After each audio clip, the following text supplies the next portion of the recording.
You must never give in to despair. Allow yourself to slip down that road and you surrender to your lowest instincts. In the darkest times, hope is something you give yourself. That is the meaning of inner strength.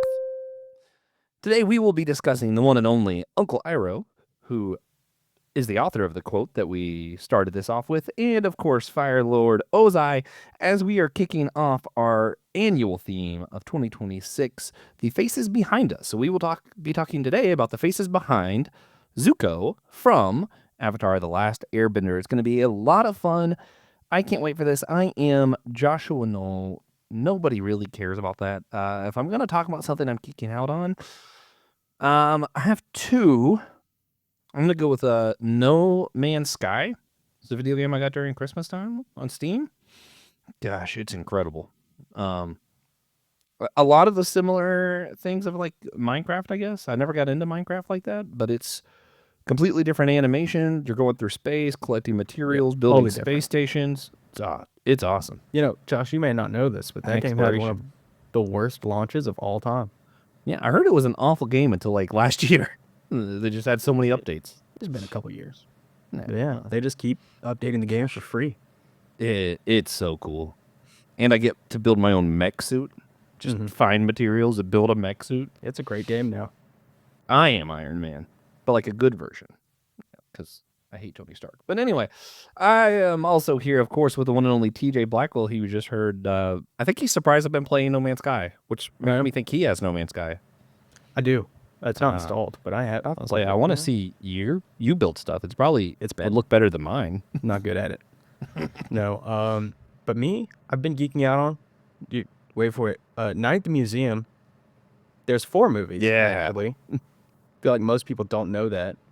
There's the 3 movies that are live action. I remember 3. Yeah. The third one, Secret of the Tomb, Robin Williams' last movie. Phenomenal. It's great. They also made an animated movie a few years ago. That's pretty good too. I've watched all of those over the past couple of days for some reason. I just had no idea there was an animated one. Yeah, good franchise. It's pretty good. That's pretty cool. And then, of course, we are also here with the one and only Alex Matthews. Alex, how's it going? It's going. Yeah, what you been geeking out on lately? Lately I've been geeking out on Marvel Rivals and Repo with some friends and my siblings. I used to play No Man's Sky too, but then I stopped because I got bored. But that was a couple years ago, so I didn't know they had mechs. So maybe I should. It's still on my Xbox, so maybe I should try it. But the mech just lets me walk underwater, like Pirates of the Caribbean style, and it's wonderful. Rivals is also cool. TJ's been trying to except for Daredevil for a minute. Why? You don't like Daredevil? I don't like playing against him. Oh, but no, that's I don't like to play against him either. Of course, we are also here with one of the main conspirators against me, Liz Clyde. How's it going? It's going pretty well. Can't complain. Well, I can, but I won't. Yeah. What are you and little Zuko geeking out on these days? Well, my no-name son, because we can't decide on the name right now, we're geeking out on Studio Ghibli films because that's his nursery. Sick. And so I've been trying to get like a lot of inspiration to see how I want to decorate it. But yeah. So if you guys know any fun baby names, please pass them my way. Oh, name him Porco Rossi. Oh, my husband might agree with that. That's one of his favorite Ghibli ones. Man, if it was a girl, May would have been so cute. But got a boy. Yeah. I mean, he'll be awesome, though. Boys are stinky. Especially if they're engulfed in flames and sweaty, like some of the ones we will be talking about today. So, it's going to be a fun time. Before we get to that, though, I do have to ask people who are listening, rate and review our show wherever you get your podcasts. It lets people know that we exist, and that helps get the word out. And we're trying to, really kick off this whole engaging pop culture, genuinely Christians having real conversations and not just pushing Jesus into stuff. We want to have more conversations like this, and it's more possible when more people know we exist. So, rate and review. It helps. We also want to thank one of our financial supporters. I'm going to attempt to say the name, and TJ will correct me, probably. Gunnar Bergam, maybe? Yeah, pretty sure that's right. Sweet. Well, if that's your name, Gunner, we really appreciate you and your support. You're awesome. I want to remind our listeners also that if you want your own shout out and for me to struggle to say your name, you can become an official member of Systematic Ecology on our website in the description. The same website actually has a shirt with our annual theme that we're kicking off today, the faces behind us. So check it out. It has a lot of faces that might look similar to some of the other iconic characters we'll be talking about on the back. It has our logo there with the faces. Anyway, it looks cool, I think. I actually especially like it in purple. We were talking about purple before we started recording. I think the purple design's perfect. And the front just has the systematic ecology looking nice, clean. Of course, comfort colors. I dig it. So check that out. Also on the website, it's really going to plug. You guys need to go to the website. We're going to be doing an extra episode in this series once a month. We'll be going only to the website for members, but that includes free members. So if you're going to be a free member, you can do that on the website. Get some of those extra episodes. Later this month, we're going to have TJ, Christian Ashley, John Erdley, and Herbie Ramsey discussing the monks who raised Aang from the Avatar: The Last Airbender. So if you want to, instead of hear about the Fire Nation people, want to hear about some air-bending monks, go over there. Website. It's a good place. Again, this is part of our annual theme. It's the first one, so the link won't actually be in the show notes for the playlist because I can't make a playlist with one episode.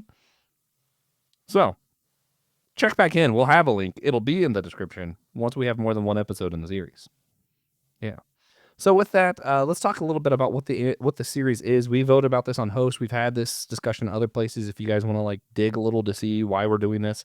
But rather than talking about the main characters in the IPs and stuff that we love, like Spider-Man, we're going to be talking about the faces behind Spider-Man. Who inspires Peter Parker to be Peter Parker? So we're going to talk about Uncle Ben, Aunt May, instead of Peter Parker. So in this episode, we're going to be talking about Uncle Iroh, Lord Ozai, instead of Zuko. So that's going to kind of be the theme as you go throughout. We're going to talk a little bit about Michael Scott and how he influences the people in the office. We got all kinds of fun episodes down the line. If you guys have a favorite one that you can remember that we're doing, you can shout it out, but I'm struggling to remember them all. I know we're going to do Garp, and that's going to be fun. I love Garp. Yeah, that's going to be cool. Yeah. I think we're also doing some of the Vikings from How to Train Your Dragon at some point. Yeah. This is probably my favorite one, though. And the easiest. This is the one that I was like, I think this is the best one to start with because Uncle Iroh truly is just such an inspiring character to me. So I'm a huge Kingdom Hearts nerd. The last one we're going to do this year is going to be a Kingdom Hearts one. I won't bore you guys with the details because that'll be a whole episode because I can't help myself once I start. So I'm just not going to start. But if you go through my Instagram, a lot of the feed is just random Kingdom Hearts material. Then just sprinkled in is just some random post that someone made of an image of Uncle Iroh and a quote. Because it's not because it's my favorite fandom. It's just I almost always like quotes from Uncle Iroh. So that's what the feed gives me. Yeah. So let's start with that. What is everyone's history with Avatar: The Last Airbender? I've been talking too much and need a breather, so I'm gonna let Alex kick us off. What's your history with this franchise?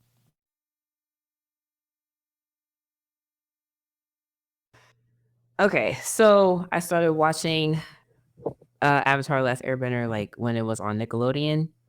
I saw all the episodes. I did watch, I think either the first or second. I can't remember. I watched some of Legend of Korra. Didn't finish it. Still haven't. Sam. I remember the last thing I watched from Legend of Korra was when the Avatar spirit got destroyed or something. Spoiler. Sorry. But yeah, I've always been a fan of Legend of Avatar, Last Airbender. And I rewatched it again as an adult, and it's just I don't know, all the things I picked up watching it in my versus when I first watched it when I was a kid. It's it's a deeper story than you think. Watching it, oh yeah, it's pretty good. It's definitely up there as my top 10 favorite shows. But yeah. Oh yeah, for sure. TJ, what about you? What's your history with Avatar: The Last Airbender? Yeah, so I didn't have cable as a kid until it was after Avatar started running when we did get it, but I would still catch it, and I would be addicted, and there was no way as a kid to, like, without internet at least, to just watch something in order, unless you went and bought the DVDs, which usually weren't out yet. So I was just picking up bits and pieces of The Last Airbender for, 5 years, 6 years, until it was on Netflix, and I had unlimited data, and I was like, I can just watch it on Netflix on my phone. It's awesome. Yeah. So I did that, and that was like 10 years ago now, 11 years ago. But then I kept going, watched Legend of Korra. I think it's better than most people. I think it gets a lot better right after Alex stopped watching. Like season 3 is way better than season 1 and 2.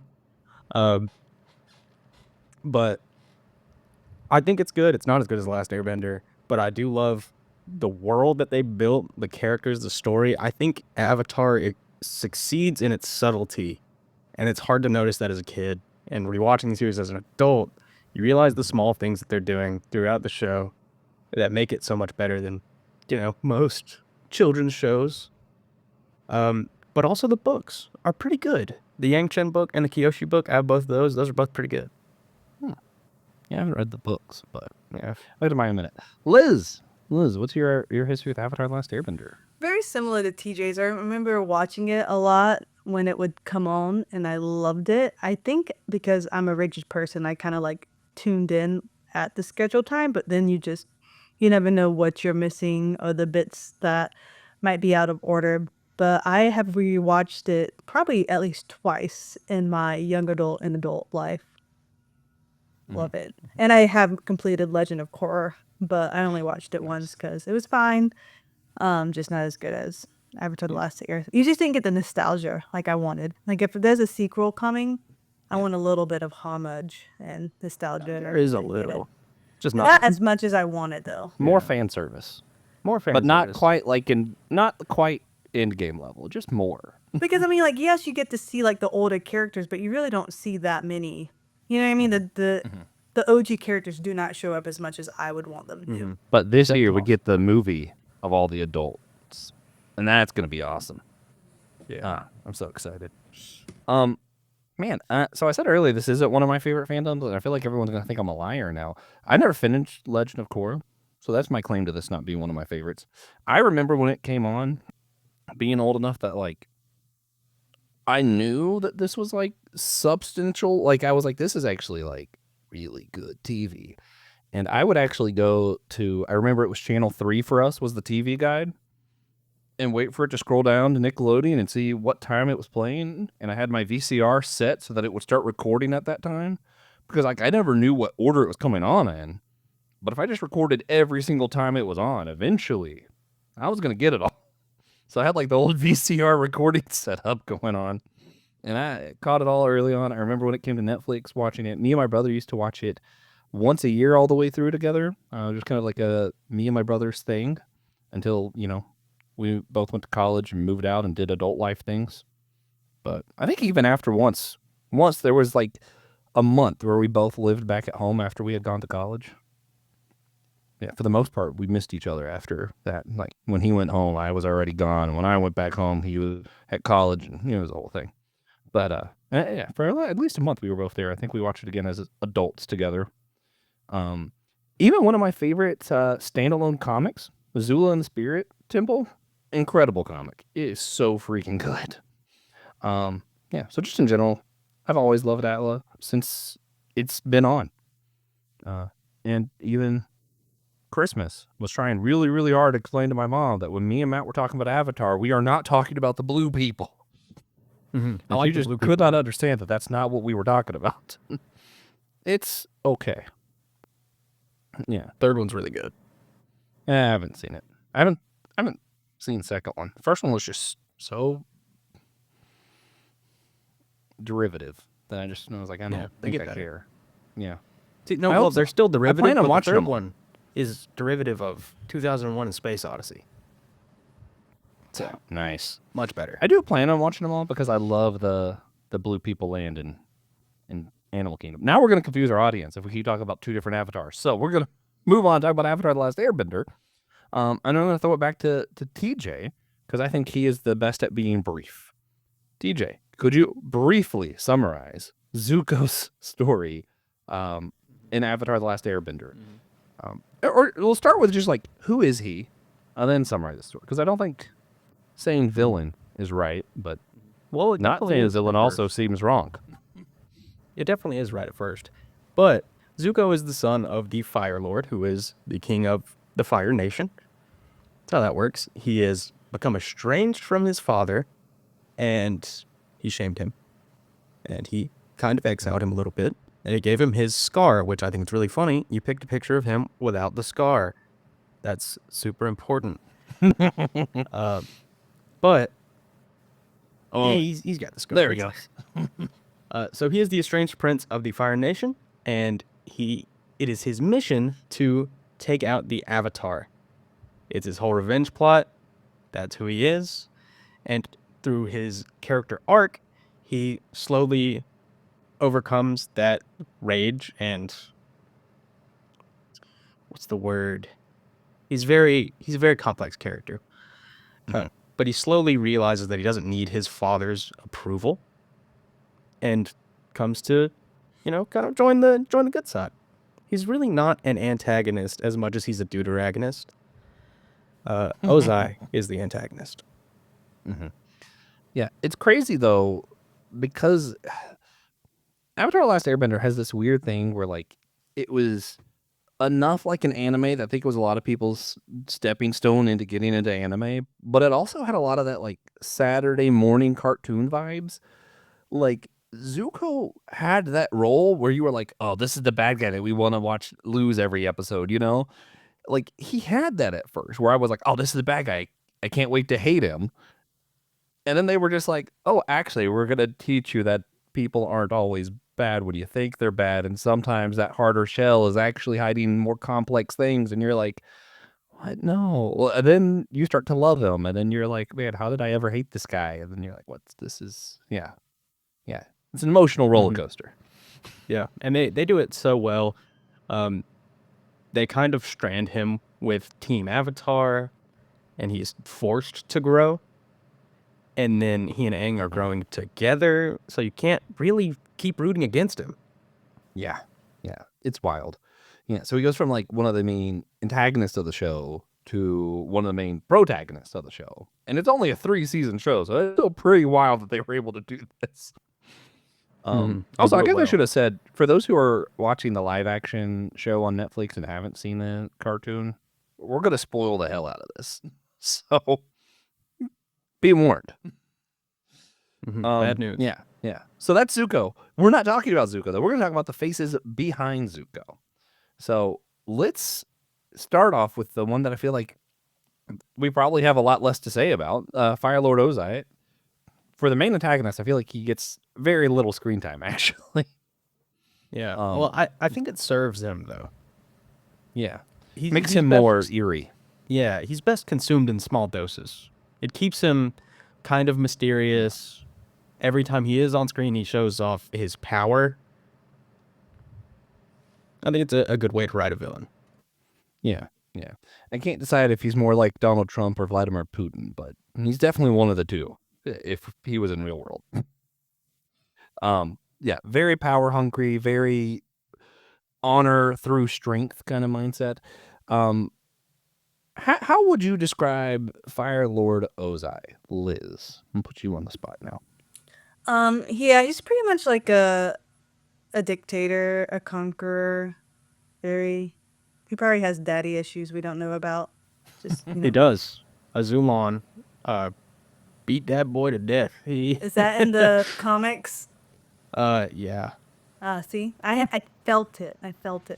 But yeah, I mean, he's Zuko's father, and so you just see how he has raised his two children. I mean, like Zuko's, I'm sure we'll talk about her, so I won't talk about too much, but like we just see how their personality has been corrupt and traumatized, and it has to do with this man a lot. So Yeah, that boy is corrupt. he is a poo-poo head, if we want to keep it G-rated.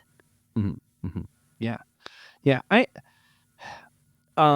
I think you can't talk about him or the Fire Nation in general, because the Fire Nation as a whole is really what influences Zuko, the whole system, and it's very much one of those like honor shame culture kind of things of like, having that scar was a huge mark of shame for Zuko, that he lost a fight and now everybody sees that he's a loser, or having all these pins from whatever, being this conquering hero, or hero's not the right word, conqueror, yeah. Is like a show of honor, or having more ships, or having command. It's all about like your status. Yeah. And it's not even, I feel like it's enough to say what their culture is like, that the scar is not shameful because it's a scar. The scar is shameful because it didn't kill him. Yeah. Yeah. If you're gonna lose and you don't die, it means you didn't care enough to fight till the end. Yeah. Alex, anything to add about Fire Lord Ozai and what his character is like, what his role is? Yeah, he's just really power hungry. Very little humanity, I think, because all he cares about is like conquering and power and like getting rid of anything and anyone that's in his way. Like wasn't he still the Fire Lord when in that episode when they were trying to find all the waterbenders in that one tribe? Mm-hmm. Yeah. So Yeah, when they took Katara's mom. Yeah. yeah, yes, yeah. So yeah, that's just an example of how like inhumane he is. Like he's gonna get rid of anyone that's in his way and doesn't care. So he's a bad guy. And the fact that he has little screen time too, also like I think is also a good move because it solidifies that he's bad. No room for sympathy, nothing. Yeah. Like he's bad. That's it. Yeah. Not all bad guys need nuance. Some do. You get Zuko, Yeah. but then Ozai is just bad, man. Like he's just I real bad. appreciate when there's just a bad character and there's no traumatic backstory. Like, Yeah. let us just hate them. Yeah. And I think too, and we're going to touch on this a little bit more when we talk about Uncle Iroh, but one of the things too that really stands out is that contrast of Uncle Iroh's son fails in war, dies, and that changes everything for who Uncle Iroh is and his compassion towards humanity.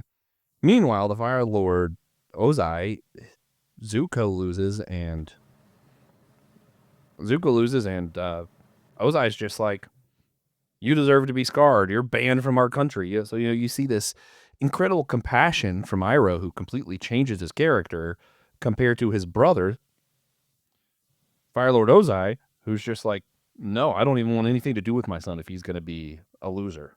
It's like, wow, this guy is he's bad. Yeah. And it's because you're never away from Ozai during the show. Everything that is happening to the gang is because of Ozai. Outside of a couple of like filler-ish episodes that are here and there. But like Explosion Man, that's Ozai.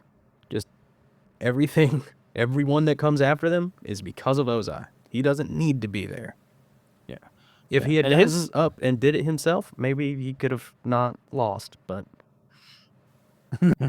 Yeah. But it's very much his whole motivation is just conquer the world, make the whole world the Fire Nation, because the more I conquer, the more honor I have, because I clearly am better than everyone because I conquered them. Pretty straightforward motivation. Yeah. All right. So with that, then let's move on to one of my favorite characters, point blank. I think just of all of anything, it's hard to find a character that's just more lovable than Uncle Iroh. Yeah. Before we get to the other stuff, Uncle Iroh, how important do you guys think he is? Well, just any of them, Uncle Iroh, Zuko, Fire Lord Ozai. To you personally, how important are these characters? Because, like, I don't know. For me, Iroh, I feel like my life would be worse if Uncle Iroh wasn't in it, or Zuko. That's my real uncle. As far as I'm concerned, that's my dad's brother. Does your dad know that? Probably not. But okay. Yeah. Bigger family, you never hurt nobody. Yeah. But I think, like, I don't know, so much of just his personality and like how loving he was and forgiving he was, and a story that, as a kid, you don't understand how stories impact you, I feel like. So when I was first watching it, I'm like, this is just a story. But I think what was really happening is like I'm deeply engaged with these characters and what's going on, and I'm really involved. And to see one character in a world that's completely split by war because Fire Nation bad, and then you have this one guy who is a Fire Nation who's like, just have some tea. It's okay. But that's not all. He also Yeah. did actively contribute to that war at one point. Yeah. Uncle He's just Iroh is a character who's so already incredible. been where Ozai is and realized that it's not what life's about. Yeah, which I'm going to call out me and TJ's other show. It's one of those examples of like why it's so powerful to see someone who's changed their mind. Because like I think without humility and the ability to change your mind, unity is impossible. You always are going to have polarization. You're always going to have people like Fire Lord Ozai trying to conquer everybody else. But being able to say, wait a minute, maybe I was wrong, and rethink things, it's a big deal. And calling out our other show because TJ and I on Whole Church just did a whole episode about things we've changed our minds on in the last 7 years. Not really recently, but 7 years. Yeah. Liz, what about you? Is it any of these characters, like what do they mean to you? I enjoy them greatly, but then I don't bond too much. But I think that's just a me as a traumatized child problem, not really the Avatar problem. You know what I mean? Love Uncle Iroh. I mean, without him, like Zuko wouldn't have like felt any kind of love, like at all. I remember I did cry whenever that scene when Zuko was like Zuko was like, how could you forgive me? Or how like something, he was like, I wasn't afraid. What was it? Now I can't think of it, but like he was I just pretty wasn't much disappointed in you. Yeah, I was that one. afraid that you lost your way. Correct. He's I like, almost I was started with never, that quote. yeah. I was never disappointed in you, but I was just afraid you lost your way. And I'm like, what? I mean, like, I wish my dad would tell me that, I remember thinking that. I was like, what the freaking heck? Yeah, just the level of compassion and love, and it's just like, I don't know. Something's got to be in those writers to be able to create a character like Yeah, this. no, Like, like, man. For you to be able to feel the compassion from the screen is very impressive. Yeah, those writers were working something out in that writing room. Yeah. Well, that's also why I chose the image I did on YouTube. I didn't want to get a picture of him doing anything like powerful or with a cool quote. I like this kind of like silly picture of him because like he is so complex. Like he's silly and funny. He's compassionate, loving, and deeply wise, and he's freaking powerful. But like when I think of him, like I think it's a lot of like when I think of like Jesus, I think of Jesus smiling and goofing off. So I think when I think of Iroh, I like to see these moments where he's just kind of happy and being a little goofy, Mm-hmm. I like to Yeah. think of Iroh when he's super jacked in prison. I forgot about that. That was awesome. Yeah. Yeah, it was a good awesome. time. Yeah, Alex, what about you? What do not just Uncle Iroh, but any of these characters? What do they mean to you? Well, yeah, piggybacking off of like Liz, like that scene with Iroh forgiving Zuko in the prison, like that. I don't know. Like every time I see or think of Iroh, I like get sad because I feel like he lost a lot. Like he went through a lot, like a lot of hard times, but he still like chooses like the path he did of like peace, happiness, and all that. And it's just like, wow, like anybody can change. Unfortunately, not everybody changed. Yeah. But I don't know, he's just really cool. Like he's a good example of like redemption, forgiveness. Have some tea when times are hard. Like I don't know, he's really Yeah. cool. Yeah, And it's easy to just like pass over like the part of Iroh's life that we are witnessing because he's getting a second chance to raise Yeah. his son in Zuko. And that's so important for Iroh as a character. Yeah. It just doesn't get talked about a lot. Really, we only get that one episode, which is the saddest episode in the show because of Iroh's like 4-minute clip. Yeah. But it doesn't talk about it a whole lot other than that. But that's all it really took. Yeah. I think I'm gonna be a little weird. I'm gonna describe an emotion that I get when I see Iroh because I don't have a name for it. So like a lot of times when I feel challenged, usually it feels more like sharp, you know, like I need to go do something. When I see Iroh, it's almost like a deep melancholy kind of challenge. Like I feel deep in my soul that I need to be more like this, you know? That I'm like, I am not that compassionate. And I like that's always what I feel when I see him. Just even the silly pictures, I just immediately that emotion just stirs up in me. And I don't know. But yeah, I think when that's what Jesus is supposed to make you feel like. I think that's what Yeah. they try to teach us in our each of our churches. yeah. Our four Well, yeah, particular churches. they just don't have as many pictures of Jesus around. I don't know, man. yeah, there's not. They animated it better, maybe. But yeah, I think that's what it is. It's like Yeah. that deep, personal challenge. Yeah. It's like for your life. Yeah. Yeah. I don't know. When I think of Jesus, I think of more of like a closeness, like relationship, rather than like a deep challenge. I don't know what it is. Jesus doesn't challenge me enough. Right. Well, don't say that out Just loud. on an emotional level, but it's fine. Anyway, Don't we're say going to go that. ahead and move on. He will. You know, he encouraged, the Spirit challenges me. Yeah. I think reading about Jesus just mostly makes me feel hope. Anyway. Jesus and Uncle Iroh are two different characters. We'll talk about Jesus some other time. For now, I want to break down, since there's so much more to talk about with Uncle Iroh than I think there was Firelord Ozai. I kind of want to do it in parts. First, what I'm sure is everyone's favorite part, especially TJ. You want to talk a little bit about Uncle Iroh as the Dragon of the West? Yeah, he's so cool, man. Iroh as like the strongest general in the Fire Nation army. The Iroh that we don't really get to see much of is the Dragon of the West, the man who, busted through the walls of Ba Sing Se. Failed the siege, but still he did it eventually. But that's just such a cool name. You ever thought about the name, the Dragon of the West? That's You know awesome. where all of the Fire Nation lives? In the West. That's where all of them live. They called Iroh the Dragon of the West. So just put that out there. But it's cool. We find out about his nickname long before we ever see him get up to any business. And just thinking about it and that build-up is so fun. It's like mysterious. It makes you ask those questions like, oh, who is Iroh really?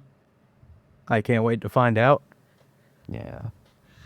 Yeah. That's I great. think thinking about this part of his history to me too, it's like, one, super cool. Because you just don't think of like the nice, gentle man who's always trying to like get everybody to drink some tea and sit down and calm down. Like, oh yeah, that guy used to be the absolute most powerful conqueror of the Fire Nation. Like, he's arguably as powerful or more powerful than his brother, who is the Fire Lord. Like, it's like, what? That guy? And it's like, yeah, he's just that powerful and just chose to stop fighting. Which I think, too, what's so cool about that to me is not only did he just choose to stop fighting and like, you're like, that character really? When you think about it, Aang without Iroh, I think Aang does not succeed. I think Aang just dies at some point during all this because Zuko and Azula probably would have got him. But Iroh didn't save Aang with force. He is arguably the strongest character in the world, but saved Aang through compassion. Incredible. Just great storytelling. Yeah. Liz, Alex, anything else about Iroh as the Dragon of the West?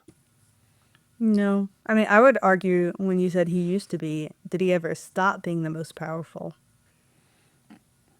Probably not. No, Something but probably we didn't don't. stop. We just don't see him do a whole lot during Sozin's Comet.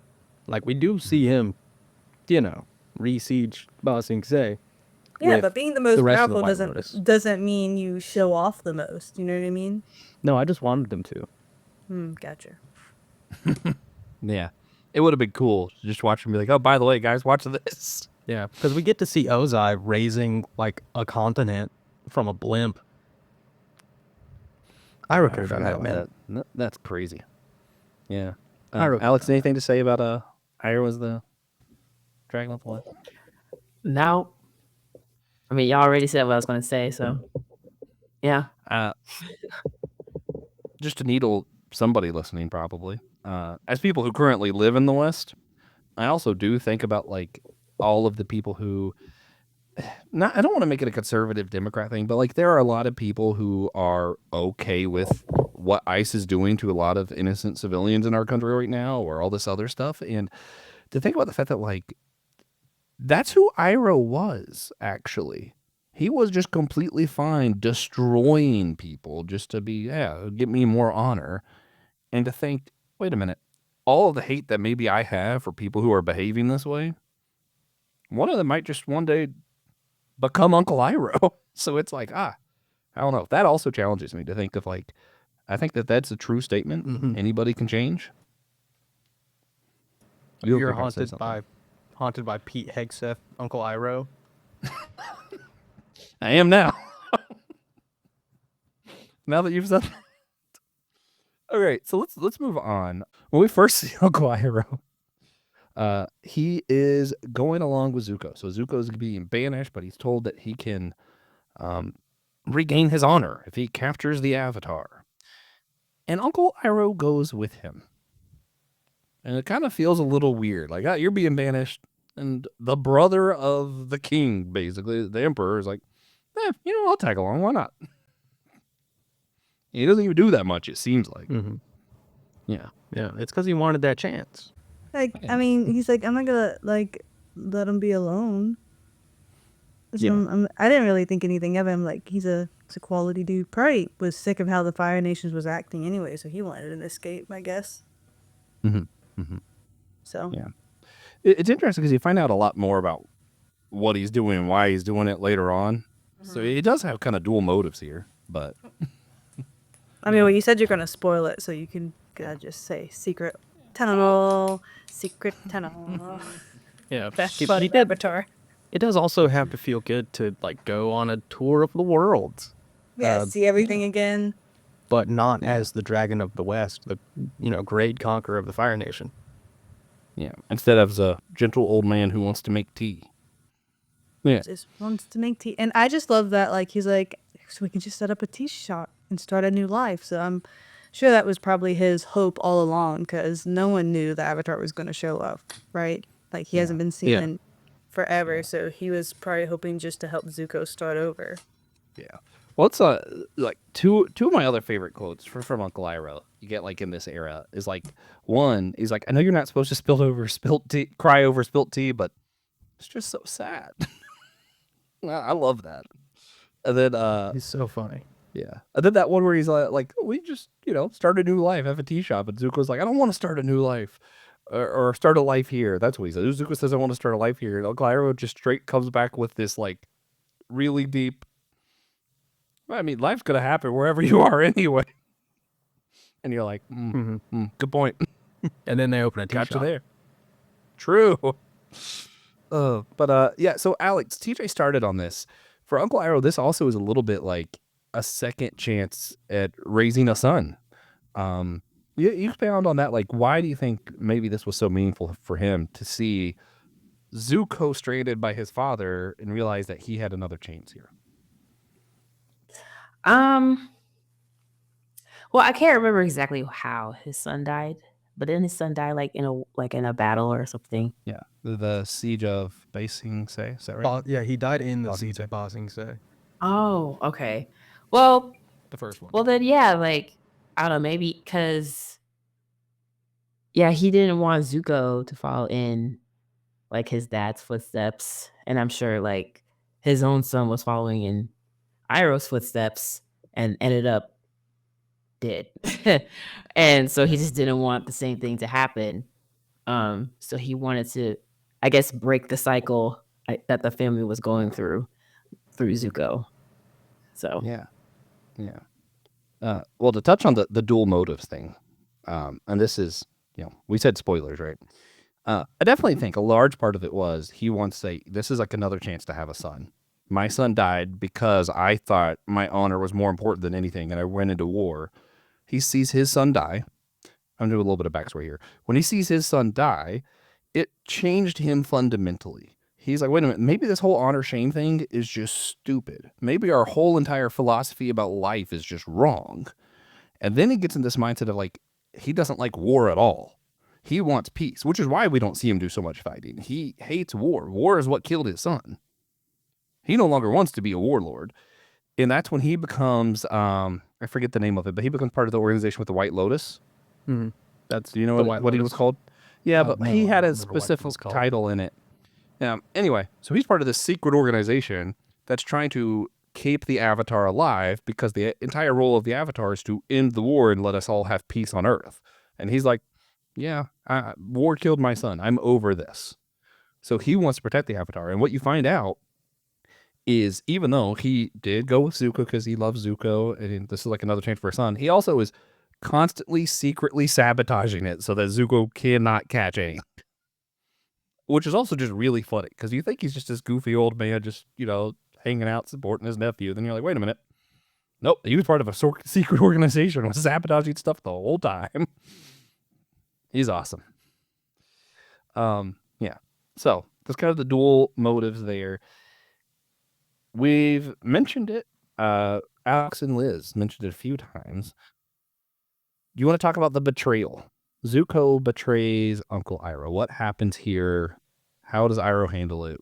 Y'all want to get into it a little bit?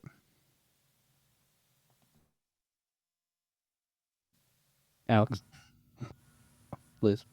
I can't remember exactly like what he did to betray him, but pretty much Zuko had a chance to redeem his honor to go after the Avatar, and that's when like Uncle Iroh was like, no, we can start over, you don't have to choose this life. And so Zuko pretty much kind of sold him out.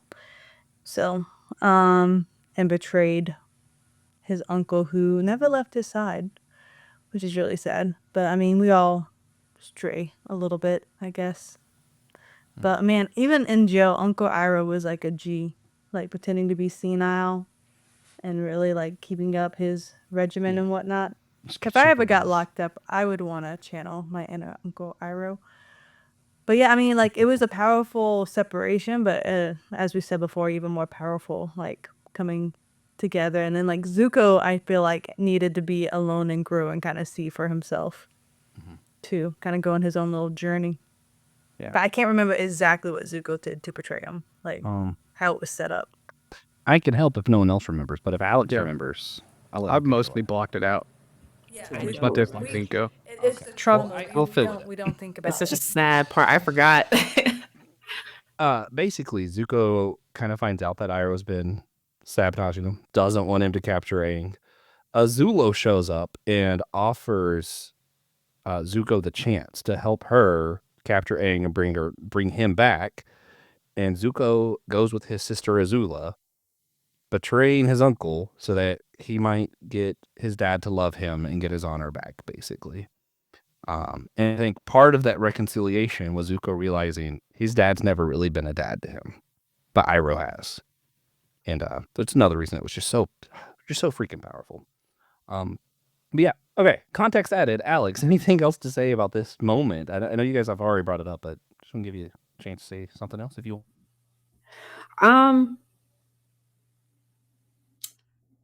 I can't really think of much. I think, yeah, everybody just touched up on everything. I think I forgot that he also like kept up with himself in the prison, like acting crazy. But then so when their funny. backs returned, he was like he always had that dog in him. Like Dragon of the West never left. Don't play with Iroh. Like even They from the walk beginning, away. like you would think that he's just like a silly uncle. Like I'm just here for the vibe, but then no. Whole time he had a plan and agenda. Like he's cool. Oh, yeah. Certified G.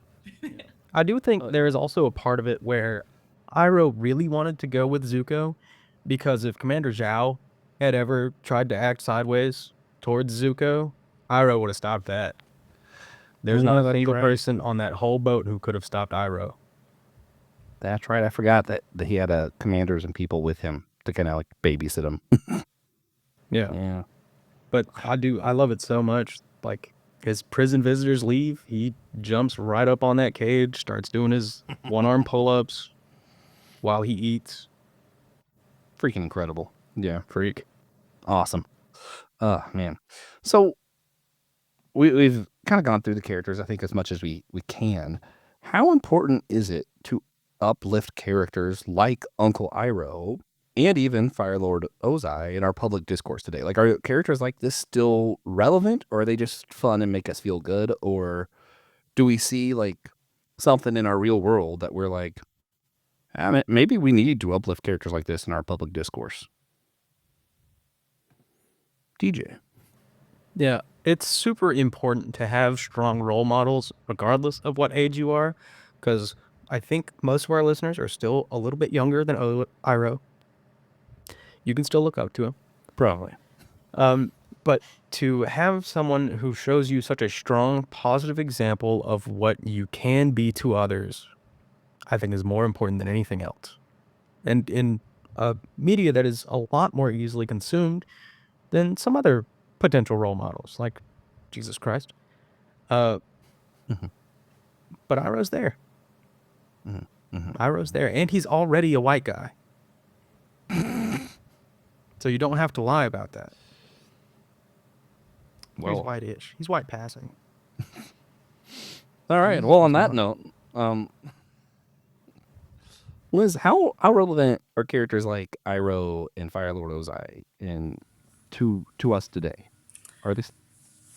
I think the biggest thing is just to very loosely compare it to like kind of even my job. Like Uncle Iroh is telling Zuko the paths available to him, because a lot of the times you don't know. You're just so focused on seeing right in front of you. You don't know the different avenues you have. And so with me working at a school, my biggest job is to talk to high school students as a recruiter and be like, hey, my school may be great for you, but there's so many options. What are you thinking about doing in your life? Oh, you're thinking about the military? Well, why are you like helping them think through all the avenues that they have? Because I'm like, well, let's think about your lifestyle. If you want to have a family one day and you want to do this, you're not going to be able to flip burgers at McDonald's with the lifestyle you want 10, 15 years down the road.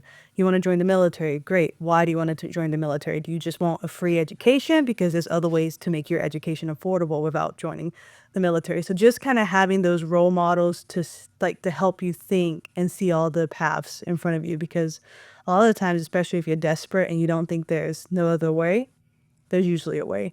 And so, I mean, even a lot of people in prison right now, they would say they would benefit science shows if they had availability of like mental health at an early age, and just like someone to help counsel them at an early age, and they would have like made different choices in life.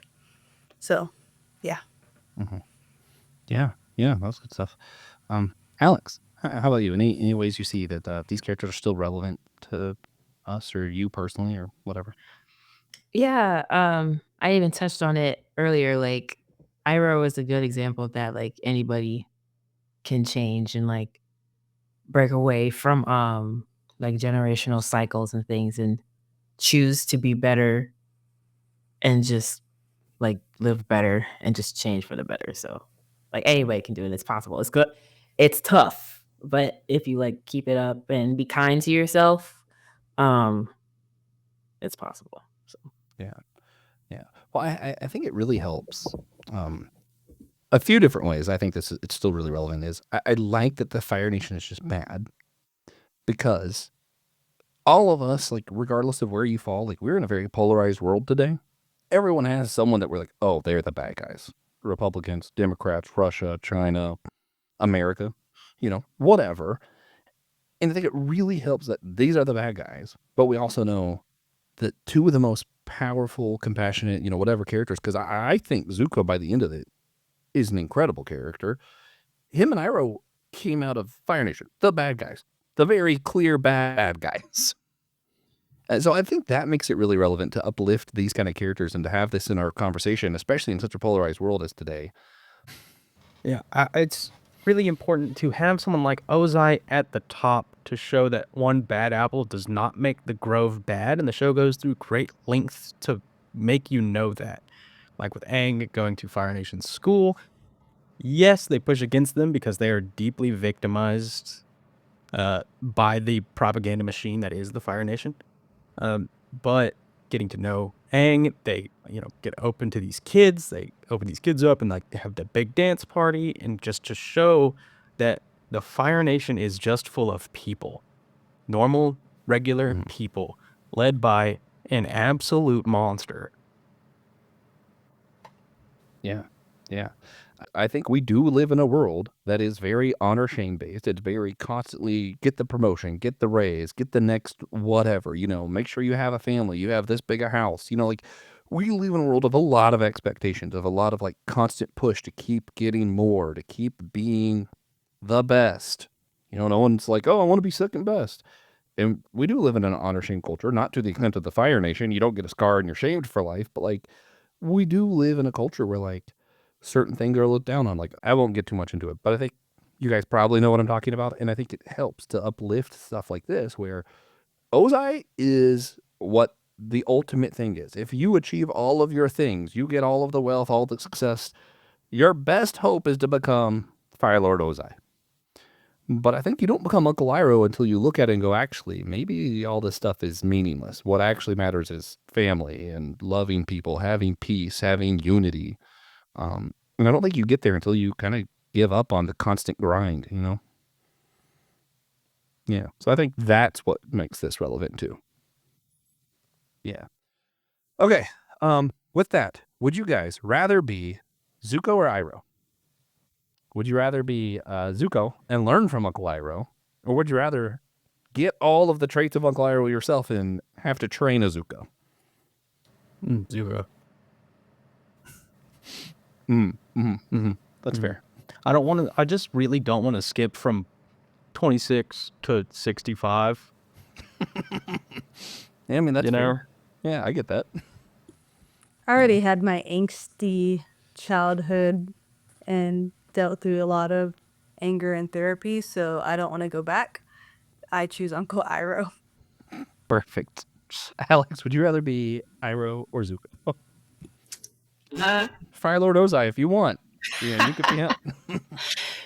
I feel like I don't know. I think maybe Zuko because I don't know. Trying to mentor other people is stressful because like you can't force them to get it right, and then watching them like listen to the advice you give and then do the opposite anyway.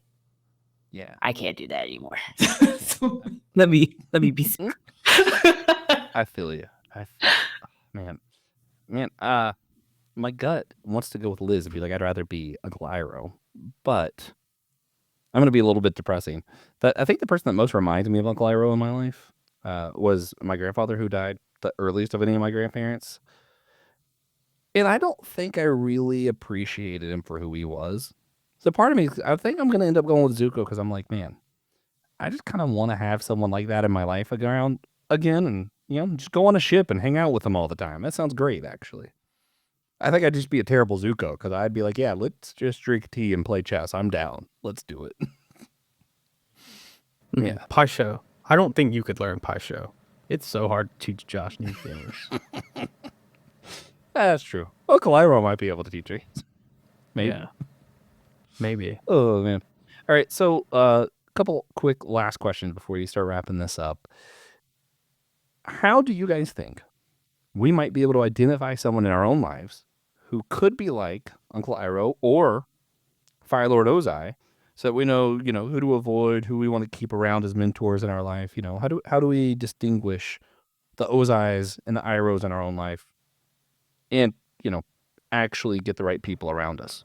That's a discipleship question. I think there's one easy way for both of them to identify an Ozai. You want to avoid the people who, when it's time to correct someone, they do it very publicly. They do it as publicly as they can. They make sure everyone sees it. Like if you work in a store and you mess something up, if your boss sends that message like, hey, you did this wrong to everyone. Not They're an Ozai. They're an Ozai. They're an Ozai. If it's a lot harder to identify an Iroh. It's a lot harder because most people aren't just waxing and waning poetically about the mistakes of their past. Typically, though, I find it best to find someone who never raises their voice in anger, someone who is calm, but not like eerily calm, not like freaky calm. You know, like You're a there's a serial line. killer calm. Yeah. Yeah, not serial killer calm, but Yeah. steady. Yeah. At least that's how I feel. I think I agree. See, the thing is, I feel like we're switching roles here. You gave like a really good serious answer, and all I can think of is like silly, I don't know if these count answers, but like I think they might be right. My grandpa's shoulders do feel like Iroh's. Of that, I'm certain. So, Yeah. he's Iroh. Yeah, but for some reason, the things coming to my mind are like, wake up earlier, go to more Cracker Barrels. If your church has like a elder's breakfast, be there. You'll find an Iroh. Yeah, that's true. Yeah, like that's my bait. Or just start asking old people how they feel about tea. You know, I think it could work. Yeah, go start following the Chinese tea ceremony guy on TikTok. True. Love that But guy. actually, I'm gonna do like advice that people will hate. I legitimately think, well, it's harder to do this with older people because they aren't on social media as much. But I do legitimately think someone social media does say more about them than we like to think it does. If they're constantly posting about how bad one thing is or another thing, or like hate, even if they're hating Donald Trump all the time, I hate Donald Trump. But if that's all their posts are, that's not an Uncle Iroh. If Uncle Iroh is posting about tea and calmness and steadiness, yeah. I'm gonna advise using social media, which is something we're supposed to advise people not to do, I think, but it's fine. Alex, what about you? How do you find the Irohs and Ozais? To me, you find an Ozai by, I guess, somebody who's a lost cause. Like just that, like super selfish, doesn't care about how his actions or their actions affect other people. And like even if like they were to get help or something and they're like, oh, this is who I am. It is what it is. Like I feel like that's an Ozai. Like they're just so rigid and not being better. And then Iroh, I think you can find an Iroh in like an older person, or it doesn't even have to be an older person, but somebody at least older than you, I think, who is just content with where they're at in life, like content and happy, and like you ask them for advice and they'll give it to you, or they're just really transparent about things they've been through. I think of my grandpa. I think now that I think about it, he was definitely very much like an Ozai. Like homeboy been through a lot in his past, but like as he got older, he was like more open about mistakes he's made and things he's done. And he would like tell me, my siblings, and our cousins, like, hey, don't be like me. Don't be like a family. Like, be better and stuff like that. So, yeah. Yeah, I like that. I do think in general, Irohs are usually older people, but not always. They smile more. I think that's a thing too. They're gonna smile more than other people. But yeah, I like what you said about the Ozai stuff too. I don't think I did anything with Ozai in my thing. I actually I think part of how you recognize Ozais are how much they talk about themselves, or when they talk about you, like how they're wording it. If it sounds like honor shame thing, like I live in a church world, so a lot of my examples are gonna be like churchy, I guess. But like they're like, well, if you do that, how's that gonna make the church look? If they're saying stuff like that, they're more concerned with the honor of the church, their honor or somebody else. So like, well, this is this is our church, or this is, all the me, our, how does it look? How does this appear to other people? And I'm not saying appearances don't matter, but I think if that's the main kind of stuff they're talking about, probably an Ozai. And I really want to highlight, I'll probably share the reel of what TJ said with that too, of like, are they publicly correcting you, or are they pulling you aside and trying to be helpful? Are they making an example out of it and doing that shame culture thing? Or yeah. So I think like what TJ said there was super important. Liz, how about you? Did I already ask you how we find Irohs and Ozais? No, but I'm kind of very similar with everyone. Like as far as Ozai's, looking for self-centeredness, and usually the loudest person in the room is one of the dumbest people in the room, in my experience. So if someone's like super loud, self-centered, they think they have all the answers, definitely do not want them leading me. I always say, and since I'm in the church world too, I always, with discernment, if usually I'm like, they're very impressive, but their character's not going to keep them there in that leadership position.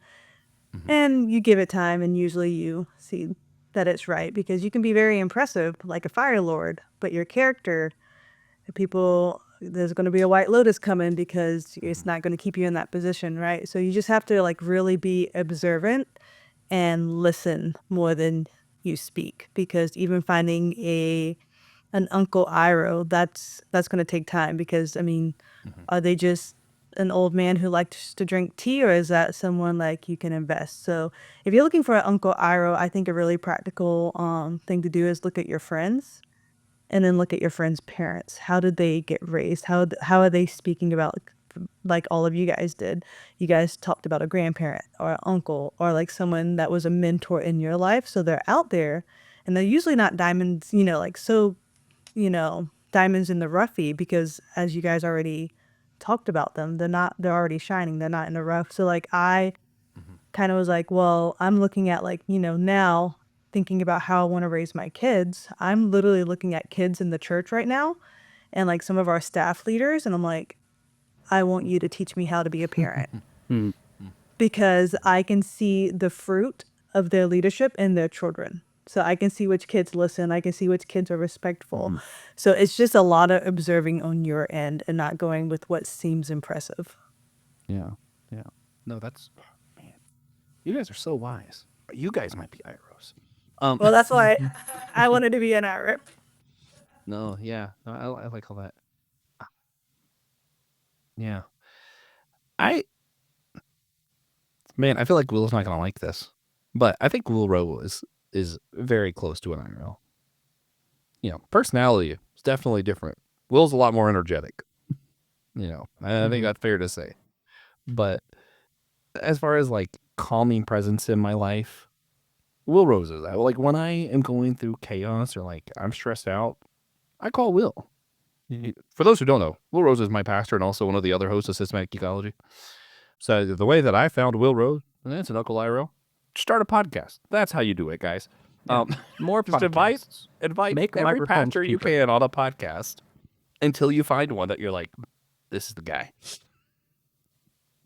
No, but That didn't work. more serious notes. Last series question. We talked about how to find Irohs and Ozais. How do I not be an Ozai and be an Iroh? Like there are people in my life who are going to look up to me inevitably because I'm a human who lives amongst other humans.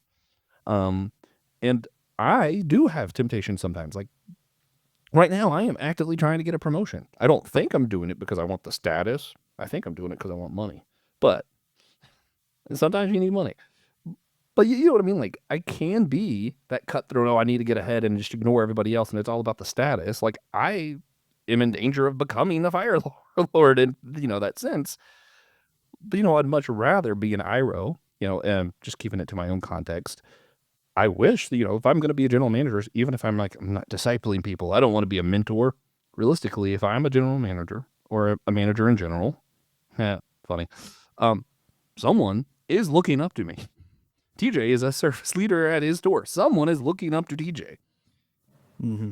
Most of How them do we look be down. an Iroh instead? Because he's short. Is what. Mm-hmm. Yeah. Hmm. But yeah, Liz, how do TJ and I be an Iroh instead of an Ozai? Being in that position myself, being one of the pastors at our church, I make it known, even though I have something to say, I always like, is this wise to say it? Is this edifying to say right now? There's a reason why I'm like saying, do not be the loudest person in the room, because I like to think, my husband and I, we do the same thing. Taylor, we like to think when we do speak, it holds more weight because we don't speak often.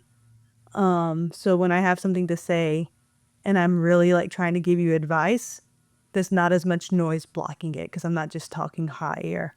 So when I'm calling someone like, hey, you're kind of being dumb right now, we really need to realign, because I don't say that often, or I don't joke around with them often. It's like, girl, you suck. You know what I mean? It holds more weight because I don't joke like that. So just kind of choosing your words wisely and always wanting to call people up and not out. Make sure you know what you're talking about. Don't be dumb. Don't talk about something you don't know, so you don't know if you don't know it. Well, before I like that, but before letting Alex have something to say, I'm gonna make it more complicated. She's gonna love me complicating this. We're also all podcasters here. TJ and I have more than one podcast, so there's this extra tension of like, obviously, like I want our podcast to be known because like more listeners are cool. We don't just do this just cause, they're a part of it. Like I think this stuff's important, especially like. Not that this show isn't important, but like whole church to me is just something I care a little bit more about. It's about church unity, and that's something that's really dear to my heart. And it's like, yeah, of course I want it to be the biggest thing. And it's really easy sometimes to justify, well, I'm going to do this. I'm going to spend money. I'm going to advertise. I'm going to be the best unity podcast, whatever, because like I want people to hear my word. And what we're saying is important. So like it's easy to justify constantly wanting to be the best and have the loudest voice. And at what point am I doing it because I want people to hear a message that's important? And what point am I just being an Ozai and it's all about my podcast being number one, And that's where I'm going to do a pre-recommendation. Phil Vischer writes a book, Me, Myself, and Bob.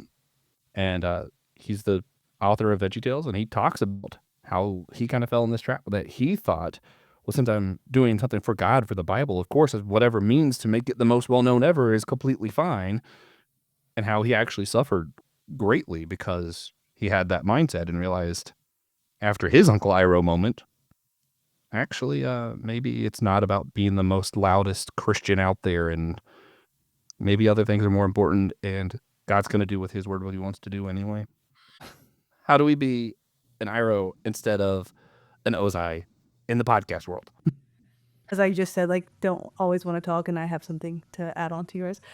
I always want to caution, do not confuse like humbleness and wanting to like, not be so overpowering with not having drive. You know what I mean?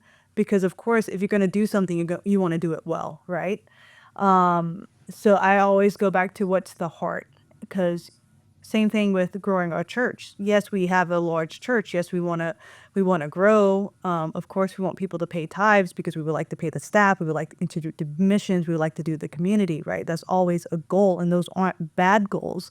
But is the heart to try and become a mega church so we can look impressive on social media, or is the heart for people to know Jesus and find purpose and find a safety in him and like love, So I always go back to the heart. Like even with your promotion, have drive, right? Have get that raise, get that money, because that's going to help your family. That's going to help you reach and be a blessing to others. So striving is not bad. And I feel like in our world today, a lot of people want Christians to be content with subparness.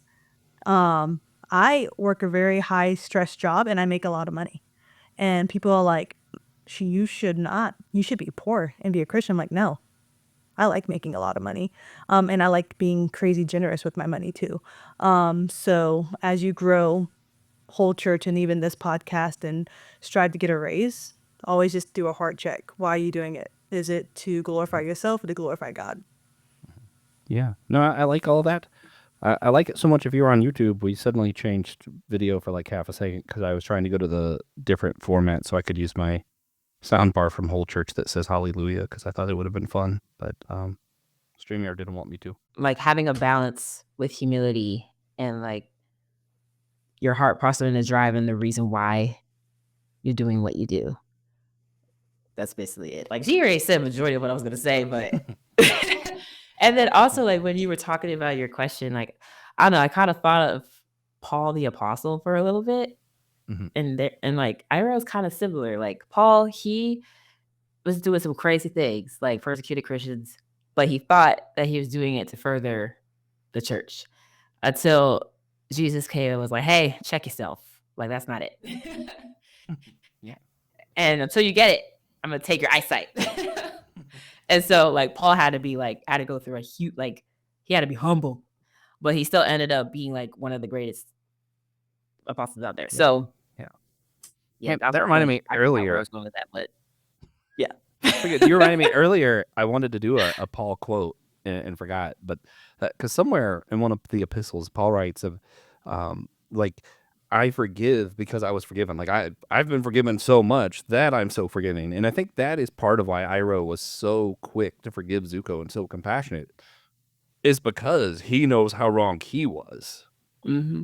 So yeah. Anyway, and it also is why Zuko becomes who he becomes. Zuko's awesome. Zuko is Paul. Ephesians 4:32, by the way. True. Thank you. Period. Yeah. Yeah. So, one last time, gonna set it up again. Set it up for TJ to bring us all home. TJ, we talked a lot about like podcasting managers. Can we be an Iroh, or how do we keep from being an Ozai? All that kind of stuff. Balancing humility and drive. Earlier, we were talking about Iroh, and someone said he's very content with what he has. What's the difference of being content and being complacent? Because like when I think of like the opposite of drive, I think complacent. But when I think of like the opposite of this like honor, super like Ozai kind of, it's all about me, I think of this contentness. Walk me through this. Why is that what I think? Contentedness is easy to demonize because it is associated with comfort, immovability. To some people, being content means you don't want it bad enough. Being content does not necessarily mean you're not going to get more, you're not going to try for more. Being content means you are happy right now. What you have now is enough. It's not saying anything about your future. It's just saying, for what I have, for who I am right now, this is enough. Can I be content and still have a drive for more? Wait, not are those things exactly like- the same time. It's like a tiny little switch. You know? Just flip it on. Like, at work, I need drive. All right, work's over. I'm content now. Yeah. Okay. Yeah, I think so. To me, being content is very important. Mhm. It's very important. Because it allows, well, just because I am really. But Yeah. I've seen a lot of lives ruined by overambition. Yeah. I Which- agree with that. Hard to do. It's a lot harder to ruin your life with overambition than, complacency. But it can happen. Yeah. It works. Well, I'm not following up any of that. You guys are just wiser than me, I think. But does anybody else have anything they want to add about the Irohs, Ozais, Avatar: The Last Airbender, why we need to watch Legend of Korra? Anything? Yeah, I think you just should finish it. All of you should probably just finish it. It's fine. It's not as good as The Last Airbender, but it's cool. You get to see few things Zuko. are. You get to see Toph. Like, I've seen Toph. I didn't know Zuko was in it. yeah, he is, and he's awesome, and he looks like Avatar Roku. Yeah, Well, he's like I think he's old. 116. Yeah, I think He's old. super old. But Man. it is extremely important, in my opinion, to be quick to admit when you don't know the answer to something. To answer your question that I never actually got asked is, you should always be willing to admit that you don't know. Is that the question of how to be an Iroh and not a Yeah. Ozai? Yeah, I agree. Ozai was never going to change his mind or his ways, and Iroh was much too high a cost. Hopefully, all of us can learn to see when we're wrong before, family members get murdered in war. Before personally leading your son to death in a battle. Yeah. Hopefully, we can all be a little less stubborn than that, which is crazy because Iroh's the man. But I still hope that I would learn quicker than that. Maybe I will because I know of Iroh. Maybe that'll help me be quicker to change my mind. Yeah. All right. Well, then, with that, I think it's time to go ahead and start wrapping this one up. And of course, we always like to start with, announcing what the bonus question is going to be. We will be asking what kind of teacher or mentor might Zuko grow up to be, and it sounds like some of us might know. So that'll be fun. Yeah, but we're going to talk about it anyway because I couldn't think of another bonus question. I thought it'd be fun. Without further ado, though, recommendations, TJ. Other than Legend of Korra, what else do you think we should check out? Night at the Museum, Return of Akhman Ra, 2022 Disney Plus exclusive animated Night at the Museum film. It's really good. It keeps the spirit of the series, I think, very well. I'm not going to say it is as good as the other three, but I don't think there's a bad Night at the Museum movie anymore. Shout out Amy Adams as Amelia Earhart. Generational performance. All right. I like it. Alex, what about you? What's any recommendations for everybody? Books. Just read a book. I've been getting back to reading. Huh? All reading counts. Read the Yang Chen book. You get know, to I learn haven't about read more avatars. Yeah, I need to read those because I see them in the bookstore, and I don't know. The thought of reading all the extra stuff, I just feel like that's a hole that I don't think I'm prepared to jump in just quite yet. Oh, good. She's so cool. Well, man, my recommendation, really specific and random, I guess, but it's fine. Jack and Daxter, The Last Frontier. I think everybody from like my generation understands like Jack and Daxter, Jack 2, Jack 3 were like legendary games.